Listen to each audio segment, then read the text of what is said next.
Okay, let's start class. We're continuing the United States-Iran war. As I've said in the previous class, the United States will invade Iran. We don't know when. It might be 2 years from now. It might be 6 years from now. Okay, but eventually it will happen. And in today's class, I want to go over some of the reasons why the United States will invade Iran. And I believe that there'll be 3 major reasons, okay? The first major reason is the United States must defend its empire. Second major reason is that the United States will be pressured by its allies, mainly Saudi Arabia and Israel, into invading Iran. And the third reason is the Israel lobby, okay? So in today's class, I want to explain to you what the Israel lobby is. But first, I need you to understand what Christianity is, okay? So remember that Christianity, it's a religion about a man, Jesus, who we know very little about, okay? We think that he was born in 4 BCE, and then he died in 31 CE, Common Era. We know that he is from a place called Galilee. We know that the Romans crucified him. And that's about it, okay?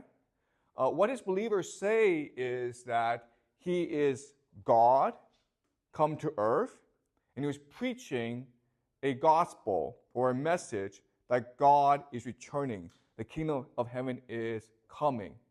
And after he was crucified, he was resurrected, and then he went to heaven. And what's really important is that Jesus will eventually return, okay? And this is called the second coming, okay? This is the second coming of Jesus, and when he comes, he will bring heaven onto earth, and we will all live forever in peace. Okay, so that's the story of Jesus. Then the question then is, why this religion become so popular in fact that today about 2 billion people believe in it. Okay, it's the most popular, most powerful religion in the world. And at first, the appeal of Christianity is that it was a revolutionary religion that promised a better world to the world's oppressed. Okay, so if you look at the early people who followed Christianity, it was slaves, peasants, women, okay, people who were marginalized in society. And the idea of Jesus is that a better world is coming where everyone will be equal. Okay, the meek shall inherit the earth. So if you think about it, Christianity is appealing because what it is, it's a free lottery ticket. Okay, does that make sense? It's a lottery ticket. It costs you nothing, and hey, if it's right, then you go to heaven. Okay, so at first, Christianity was an extremely revolutionary religion, and its basic characteristics in the beginning were it was revolutionary, it was egalitarian, and it was anti-authority. And so these individuals who before were outcast from society, okay, like criminals, Jesus promised hope, salvation, and redemption, okay? So before, if you were a criminal, there was really no way for you to redeem yourself in society. And Jesus is the promise of your salvation and redemption, okay? And that's why it was so appealing to a lot of people. It became so popular that it became the official religion of the Roman Empire. Now, there's a problem, okay? Because remember, Christianity is a revolutionary, egalitarian, and anti-authority religion. And now, it's become an empire. So, they had to develop new theories to reinvent Christianity as an establishment religion. Okay? And as we discussed last semester, the person who did this was Augustine. Okay, Augustine. And remember that last semester we read City of God and Confessions. And City of God and Confessions, it's really to adapt Christianity as an establishment religion, to reduce its revolutionary nature. Okay? So is this all making sense to you? And one problem that Augustine had was the idea of a second coming, okay? That the world will end. He had a major problem with this idea for many reasons, okay? But the first reason is that, if the world's going to end, why do we have to do anything? Why can't we just drink and party and play video games every day, right? What's the point of working? That's the first problem, right? The second problem is, well, why is Jesus coming back? It's because the world sucks, right? Well, who's in charge of the world? The Catholic Church is in charge of the world. Do you understand? So Jesus is coming back to destroy the authority of the Catholic Church. That's not good. All right? So for many reasons, Augustine basically said, okay, second coming, don't worry about it. Okay? Jesus will come back whenever he wants to come back. But before he comes back, we, the Catholic Church, will take care of everyone. Okay? All right. So, why is this important? This is important because from Augustine onwards, we've had divergent understanding of what the second coming means, okay? For people who believe in the second coming, the term we use is premillennialism. Premillennials, okay? Because the second coming promised 1,000 years of peace. Okay, premillennialism is this, okay? Pre means before, right? So when Jesus comes back, he will give us 1,000 years of peace and prosperity. Okay, do you understand? Before he comes back, okay? When he comes back, he will give us 1,000 years of peace and prosperity. And what Augustine said is, no. That 1,000 years is just a metaphor. It's not actually going to happen. In fact, it's already happened because the Catholic Church is giving us this 1,000 years of peace and prosperity. Okay? So he's called a millennialist, which means no, okay? That 1,000 years is just a metaphor. It's not going to really happen, okay? So that's the second big idea. Now, as we know, because all power became concentrated in the Catholic Church, there's a rebellion against the Catholic Church called the Reformation. Okay? The Reformation. And the idea of the Reformation is God did not mean for his authority to be established in the church, to be held by priests. God is meant to speak to all of us through the Bible. Okay, so what the major difference between the Catholic religion and the Protestant religion is Catholics are not allowed to read the Bible. They don't read the Bible. Whereas Protestants must read the Bible. They must seek meaning and guidance from their interpretation of the Bible. Okay? And because of the Reformation, you now have thousands, tens of thousands of different religions spawning up, okay? Does that make sense? All right? So you have different religions and you have different descent. So let's look at England, okay? England.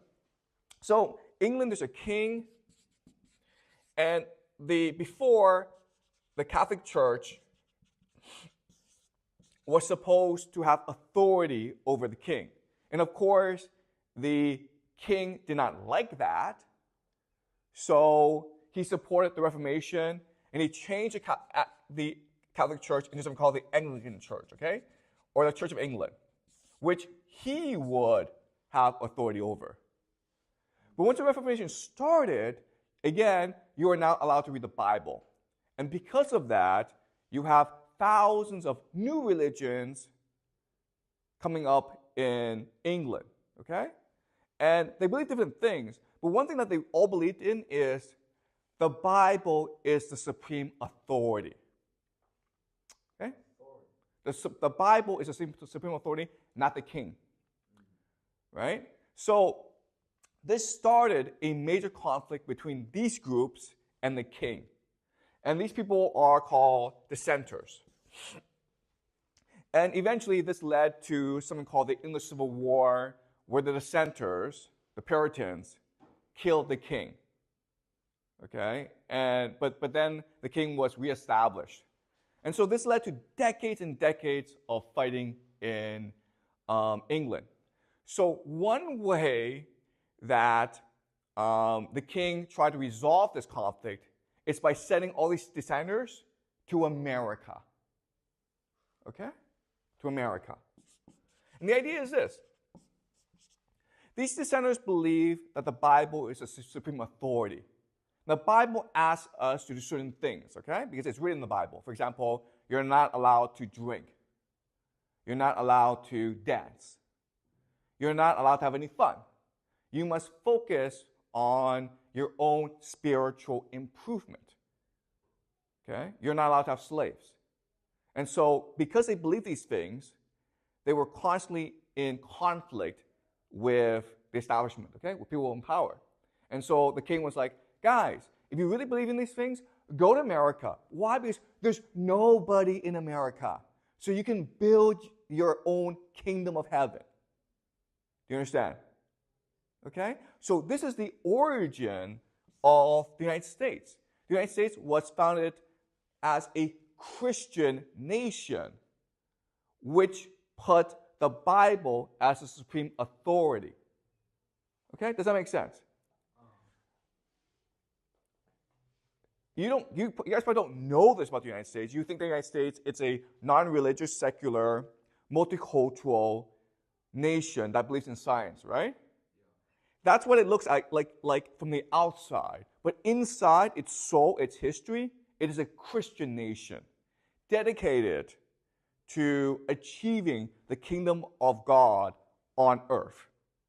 Okay? And using the Bible as the supreme authority and guide to achieve this kingdom on earth. Okay? Does that make sense? All right. So, these people in America and these dissenters, okay? One question that they always ask themselves is, why isn't Jesus back yet, okay? The second coming. Why isn't the second coming back yet? And different people have different explanations, okay?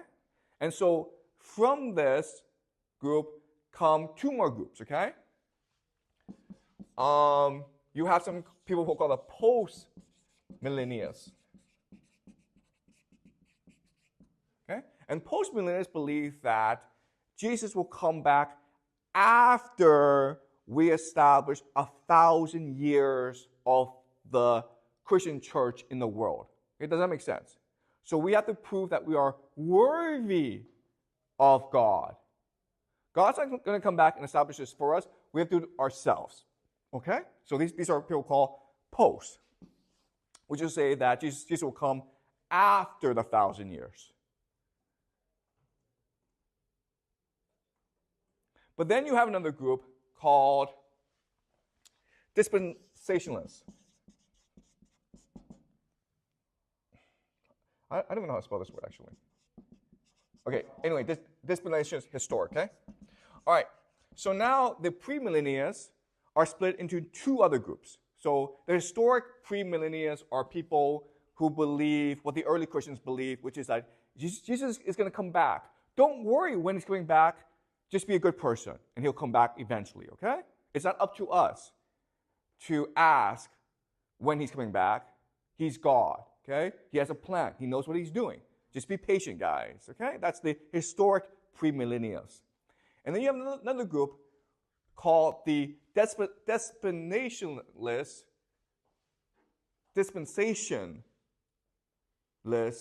premillennialists, okay? And what they believe is something different. They believe that, in the Bible, if you read the Bible very, very closely, it tells you how and why Jesus will return. Okay? What the Bible says is that there must be a nation called Israel, okay? And Israel is a nation of Jews. And then Israel has something called the temple, because that's where God resides, okay? It must have the temple. And then what will happen, according to the Bible, is that the Antichrist, okay, or Satan, lives. Okay. Then there will be an Antichrist, okay, Satan, who will be the great deceiver. He'll pretend to be God. He'll pretend to be Messiah, but he's really Satan. Okay. And then he will launch a war when all the nations of the world will try to attack Israel. And at this point, Jesus will come back, and he will destroy the Antichrist. He will save Israel, and he will usher in 1,000 years of peace. And then 1,000 years later, you'll have the last judgment, where God will judge us to be either worthy or not worthy. If we are worthy, we'll live on forever. If we're not worthy, then we'll burn in hell forever, okay? So there are different variations of this prophecy with what they believe, okay?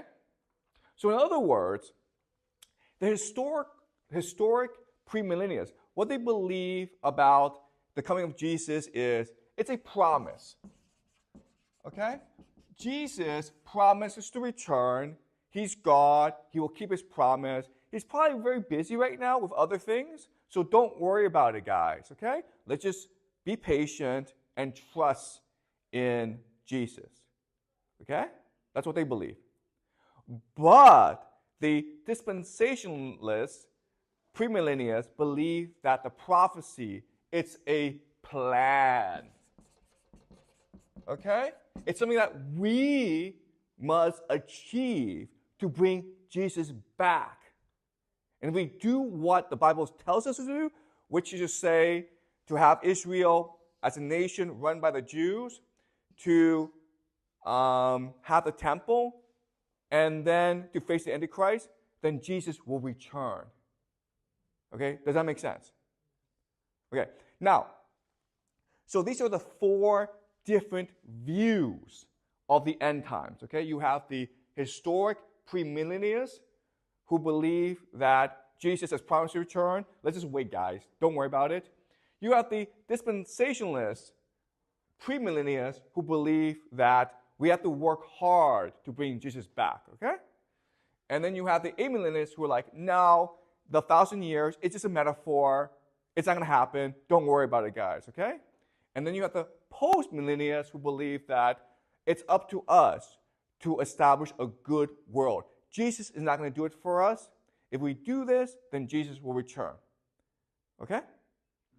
And so, but remember, guys, okay, this is a very simple version of the 4 different beliefs.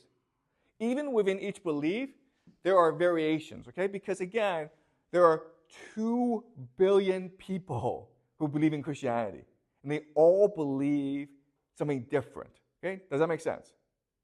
All right, are we clear about the 4 different ideas? Any questions? Okay, so so you don't actually have to remember this, okay? But all I'm trying to show you is that even within Christianity, there's a debate, okay? But there's a concern, an obsession as to when Jesus will return and how he will return. Okay, does that make sense? All right. So, this is important. Now, most Christians don't believe in dispensationalist premillennialism, okay? In fact, most Christians believe that dispensationalist premillennialism is actually pretty evil. Why? Why would it be evil? We cannot believe in dispensationalist premillennialism because it's evil. Why? As a Christian, why would you think this is evil?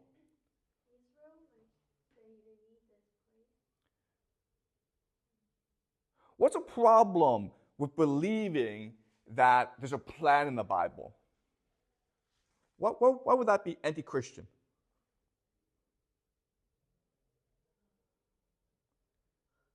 Okay, so this is hard, okay? But the idea is that with this plan, you're trying to manipulate God. Okay, does that make sense? Okay, you're trying to force God to return, and you shouldn't do that. If you believe in God, then you will trust God, and you will try your best to be a good person, which is what the Bible asks you to do. And when God returns, it's none of your business, okay? It's not our concern. So the dispensationalist premillennialists are an extremely controversial minority within Christianity, okay? Most Christians don't actually believe this. And they find that a lot of these beliefs to be evil.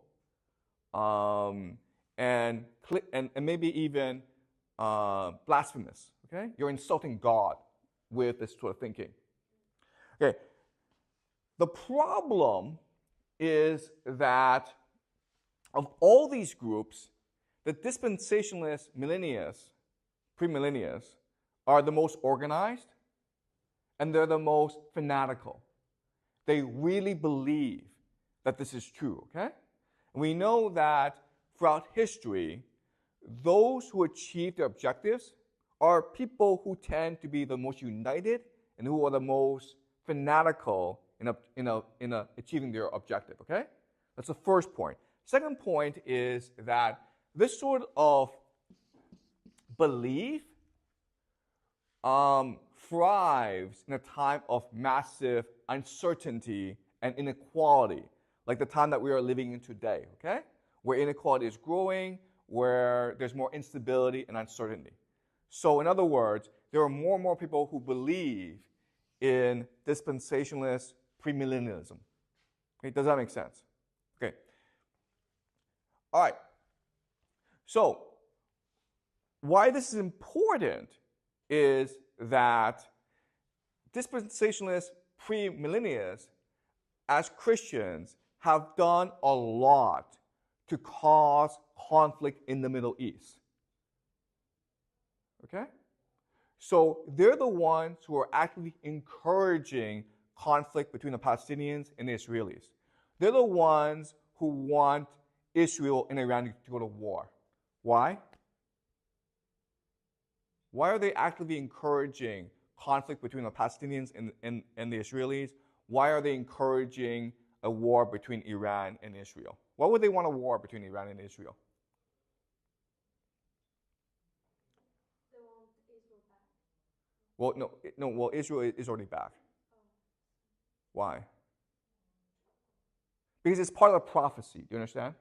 It's part of the prophecy. The prophecy is that Israel must first be reconstituted as a nation. Okay, this happened in 1948. And then Israel must go to war with other nations. Okay, does that make sense? So these Christians are actually promoting war between Israel and its neighbors. Okay? Does that make sense? All right. Okay. So now the other thing is that after the Reformation, okay, they developed a new theology called Christian Zionism.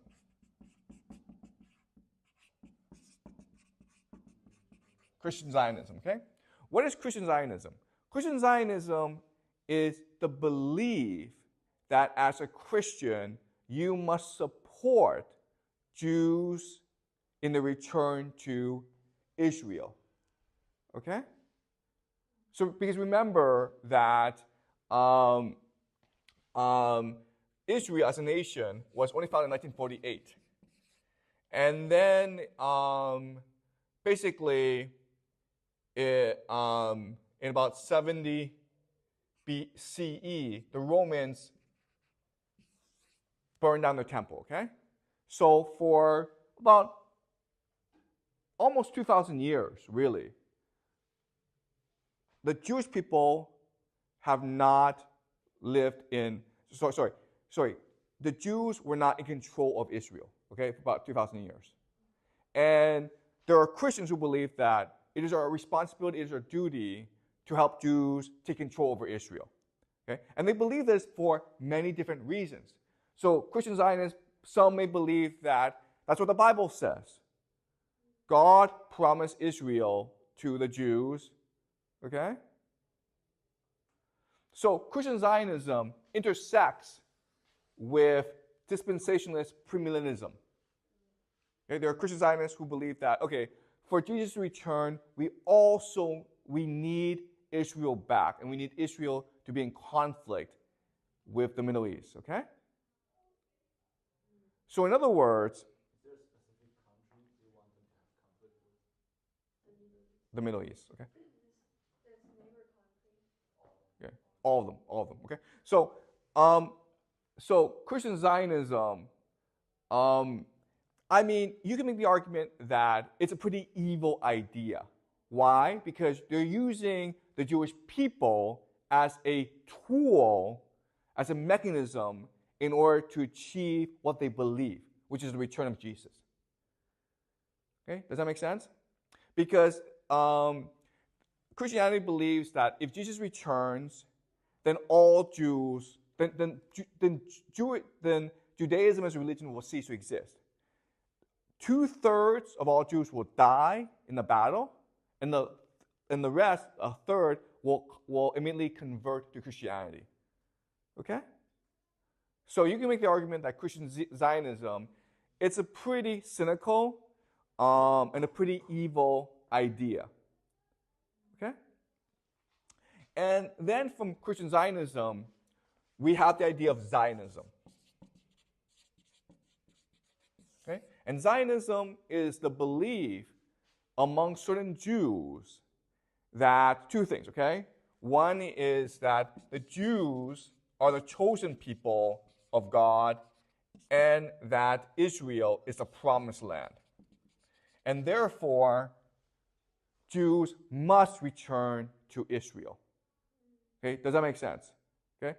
But what's important is before Christian Zionism came along, Zionism was not, Jews didn't really think this, okay? So it was the Christians who supported this idea of Zionism. And even when this idea came about, which was about 200 years ago, it was an extremely unpopular religion, a very extremely unpopular idea. And the reason why is Jews didn't think they were a race of people. They felt they were a religion. Okay? They felt that, okay, I'm in Iraq. Well, guess what? I'm an Iraqi like everyone else. I may have a different belief, but I'm still Iraqi, okay? They didn't put their religion above their nationality or their race, okay? Do you understand? And Zionism is like, no, being a Jewish person is a race, and therefore you must return to Israel. Okay? The problem with all this is that in Israel, Palestine, it was mainly Arab people. Okay? So there were very few Jewish people. And in fact, Zionism couldn't convince anyone to come to Palestine, okay? But then, of course, the Holocaust happened. And after the Holocaust, many Jews started to go to Israel. And in 1948, they established the state of Israel, okay? And the Christian Zionists and the dispensationalist premillennialists were very happy with the establishment of Israel because they feel that we've achieved the first step in this plan to bring Jesus back, okay? Okay, does that make sense? Okay?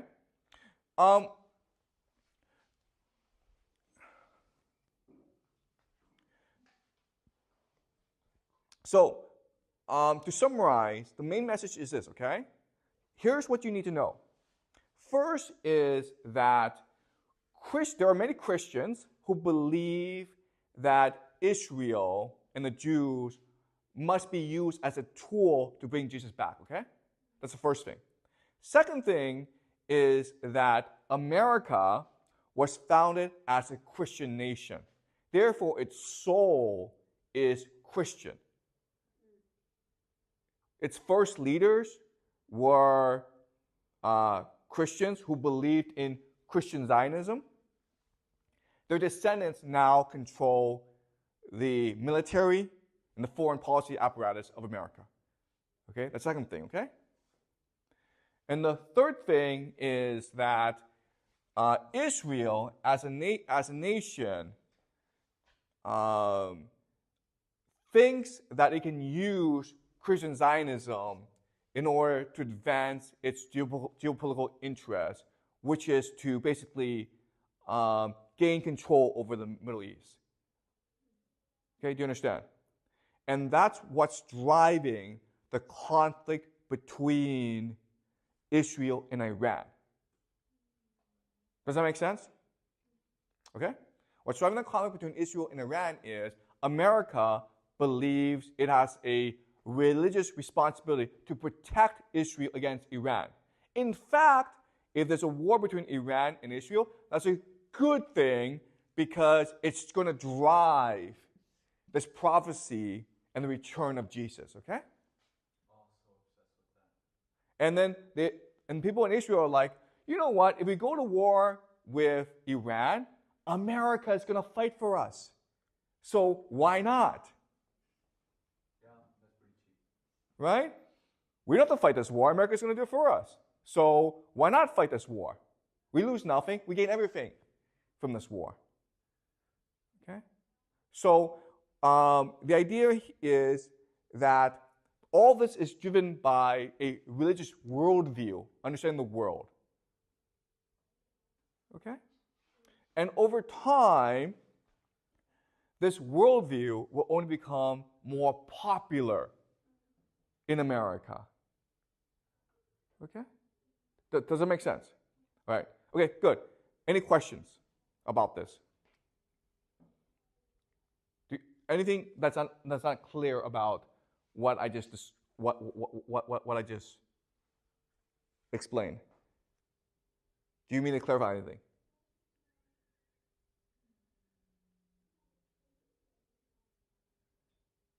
So why like Jewish they don't like believe like they put their nationality first instead of like believe the religion? Okay.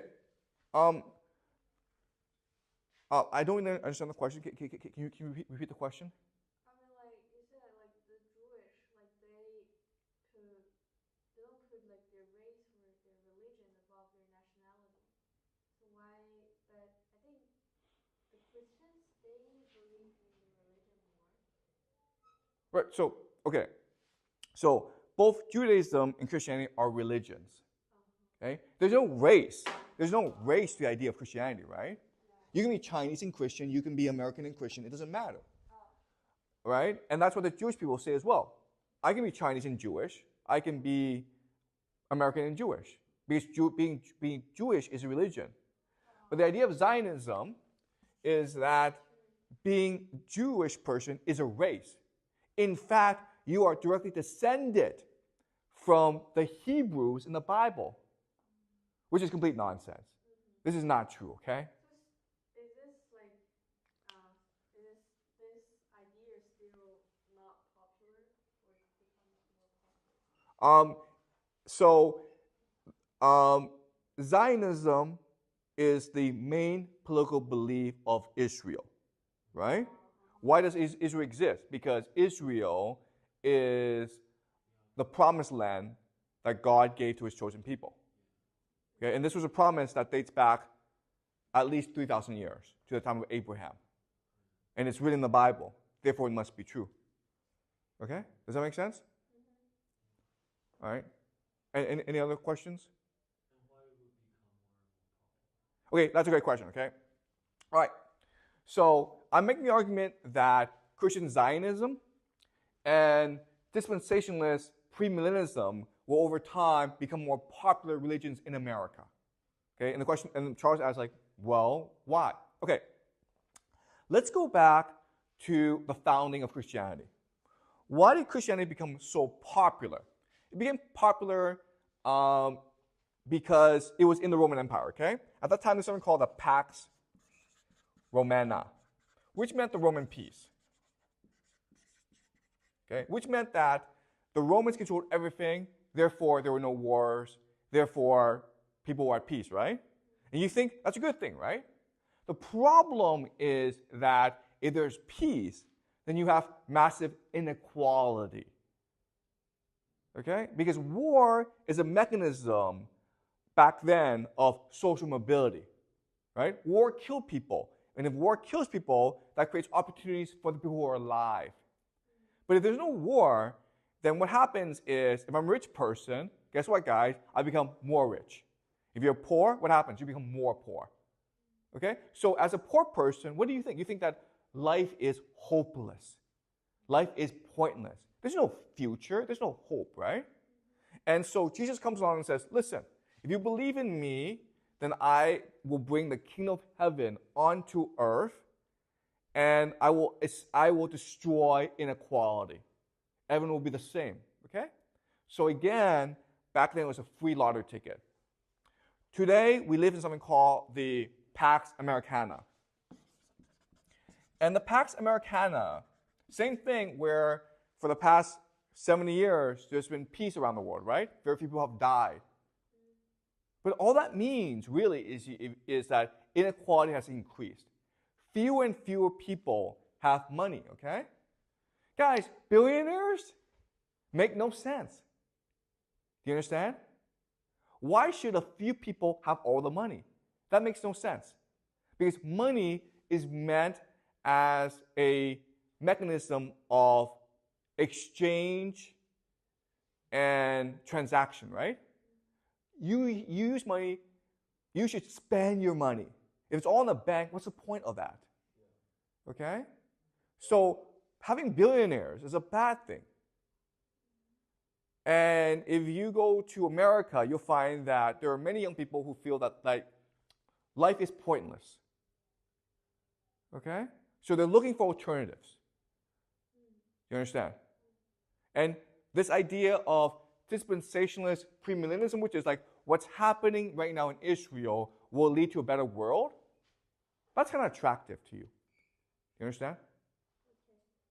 Right? To these people who think life is meaningless. Why do they feel life is meaningless? Well, because you're poor and you're stuck being poor. Guys, imagine you are a delivery person in China, in Beijing, okay? You're like a Yuan, right? What hope do you have for the future? Your life is pointless and hopeless. No one's going to marry you. Even if someone marries you, you can't have children because you can't afford to have your children go to school. You can't buy a house. You can't afford anything. You're stuck being a delivery person for the rest of your life. Do you understand? Do you know how many delivery people there are in China? Millions and millions, okay? So you have millions and millions of young men who have no hope in the future. Right? Yes, because Jesus is coming and he's going to destroy the world we live in. We're all going to live in harmony. I don't have to deliver food. So it's also a free lottery ticket. That's exactly right. Christianity is a free lottery ticket. It costs you nothing. And if you win big. Okay? Hey, that sounds kind of tempting. right? What does it cost you? It costs you nothing, right? Okay, do you understand? That's why it will become more popular over time. But it will drive you to do some things. Excuse me? Like, if you become more and more believe in this idea, you might want to have to do something for that. Right. So what you do is you support America, you support Israel, you support the war against Iran. You want more conflict in the Middle East because the conflict in the Middle East will drive the prophecy, right? Do you understand? That's what you want. You want more war.